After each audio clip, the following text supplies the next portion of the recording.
मौलाना साहब हमेशा इक़्तिदार में रहे हैं। ये बड़ी लंबी फहरिस्त सुनवाई है अभी मज़हर साहब ने जी। मौलाना साहब पहली दफ़ा इक़्तिदार से बाहर हमें नज़र आए ये 2018 से लेकर 2022 तक।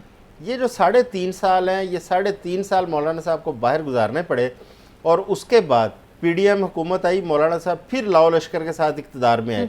आज जो निगरान हुकूमत है उसमें भी लाओ लश्कर के साथ वो बरसरे इक़्तिदार है। अब देखें ना, मौलाना साहब उनकी भरपूर कोशिश है किसी तरीके से इंतखाबात आगे चले जाए, इंतखाबात ना हो। ये उनका तीसरा बयानिया है मौलाना साहब का। पहले उन्होंने दहशत गर्दी को जवाब बनाया जी, बिल्कुल। उसके बाद उन्होंने मुअश्शत को जवाब बनाया साहिवाल वाले जलसे में जी, बिल्कुल। फिर वो सर्दी को जवाब बना रहे हैं।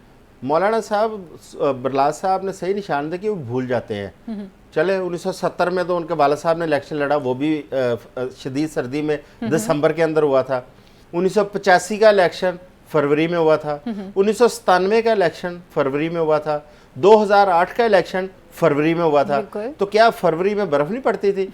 जिन इलाकों में बर्फ पड़ती है उसमें फरवरी में ज्यादा बर्फ पड़ती है। आप तो मेरे ख्याल उसी इलाके की रहने वाली हैं, आपको बेहतर पता है कि फरवरी के अंदर सबसे ज्यादा बर्फबारी होती है। तो पाकिस्तान में बार बार फरवरी के अंदर इलेक्शन हुए हैं, उस वक्त तो हो गए अच्छे तरीके से। आप पोलियो वर्कर्स देखें, वो घुटने घुटने तक बर्फ में वो फिर रहे होते हैं, लोगों के घरों में जाके बच्चों को वो पोलियो के कतरे पिलाते हैं, तो उनको सर्दी नहीं महसूस होती। मौलाना साहब की हर मुमकिन कोशिश है कि ये इंतखाबात टल जाएं और मौलाना साहब को जो आगे शिकस्त नज़र आ रही है वो उससे बच जाएं।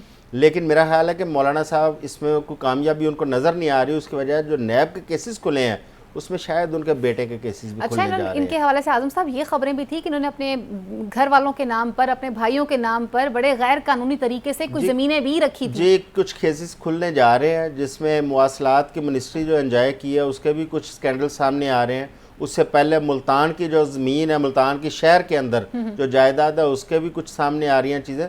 बहुत सारे मौलाना साहब के जो है ना वो स्कैम्स वो सामने आने वाले हैं, जिस वजह से मौलाना साहब ने बिफोर टाइम जो है ना शोरो गोगा शुरू किया है किसी तरीके से इंतखाबात टल जाए। अब मौलाना साहब ने आज जो साहिवाल कल गुफ्तगू की है उसके अंदर मौलाना साहब ने थोड़ा सा एस्टेब्लिशमेंट की तरफ भी इशारे किए हैं।